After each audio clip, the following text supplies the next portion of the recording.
Hello বন্ধুরা, আজ আমি তোমাদের কাছে নতুন একটা রান্নার রেসিপি নিয়ে এসেছি। দেখো, এই রান্নার রেসিপি করতে আমার কি কি লাগছে দেখো, তোমাদেরকে দেখাচ্ছি। এখানে দেখো, আমি আলুকে গোল গোল করে কেটে নিয়েছি, আলুর চিপস করব। এখানে গাজরকেও দেখো লম্বা লম্বা করে গোল গোল করে কেটে নিয়েছি।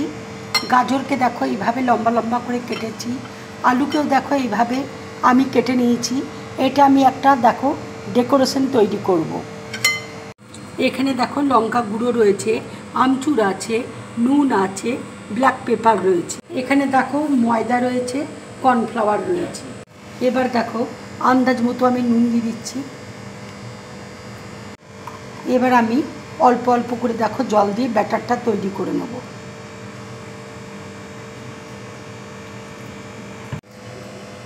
ব্যাটারটা দেখো তৈরি হয়ে গেছে। এবার দেখো আলুকে আমি ব্যাটারের মধ্যে ডুবিয়ে তেলে ভেজে নেব। গাজরকে দেখো আমি ব্যাটারের মধ্যে ডুবিয়ে নিচ্ছি, ডুবিয়ে আমি তেলে ভেজে নিচ্ছি। ভাজাটা দেখো হয়ে গেছে। এবার আমি প্লেটের মধ্যে তুলে নিচ্ছি। এবার দেখো ব্যাটারের মধ্যে আমি লঙ্কা গুঁড়ো দিয়ে দিচ্ছি, আমচুর দিয়ে দিচ্ছি, ব্ল্যাক পেপার দিয়ে দিচ্ছি। এবার দেখো সব একসাথে আমি মিক্সড করে নিচ্ছি। এবার আলুগুলো দেখো ব্যাটারের মধ্যে দিয়ে দিচ্ছি, তেলের মধ্যে দেখো দিয়ে দিচ্ছি, এক এক করে ভেজে নিচ্ছি।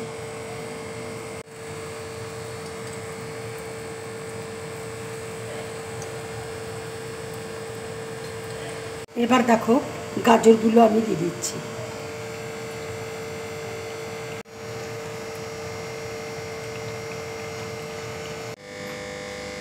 দেখো এই আলুর চিপস দিয়ে, এই ছোটো ছোটো আলুর চিপস দিয়ে তোমাদেরকে আমি একটা ডেকোরেশন করে দেখাবো। এখানে দেখো ছোটো ছোটো গাজর রয়েছে, আমি ভেজে রেখেছি। এবার দেখো ডেকোরেশনটা করছি, তোমাদেরকে দেখো দেখাচ্ছি।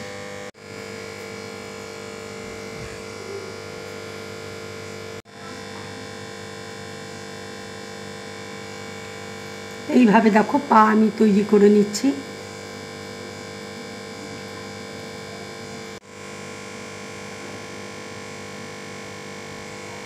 এবার দেখো এই গাজর দিয়ে আমি হাত তৈরি করে নিয়েছি।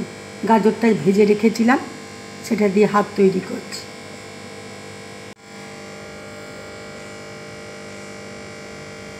দেখো আলুর চিপসগুলো আমি সাইড দিয়ে সাজিয়ে দিচ্ছি।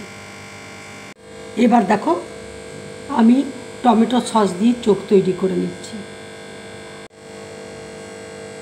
এবার মুখ দেখো তৈরি করে নিচ্ছি। দেখো টমেটো সস দিয়ে আমি নাক তৈরি করে নিয়েছি। এবার দেখো ধনে পাতা দিয়ে আমি মাথার চুলটা করে দিচ্ছি। এইভাবে বাচ্চাদের করে দিবে, বাচ্চাদের খুব ভালো লাগবে। বন্ধুরা, তোমরা এইভাবে ডেকোরেশন করে বাচ্চাদেরকে দেবে, বাচ্চাদের খুব ভালো লাগবে খেতে, আর দেখতেও খুব সুন্দর লাগবে, বাচ্চারা খুশি মনে খাবে। বন্ধুরা, আমার এই রেসিপিটা যদি তোমাদের ভালো লাগে আর এই ডেকোরেশনটা যদি ভালো লাগে, তাহলে লাইক করবে, শেয়ার করবে, আর ড্রিম ব্লগ চ্যানেলটাকে সাবস্ক্রাইব করবে। তোমরা বেশি করে কমেন্ট করবে, তাহলে আমার খুব ভালো লাগবে। নমস্কার।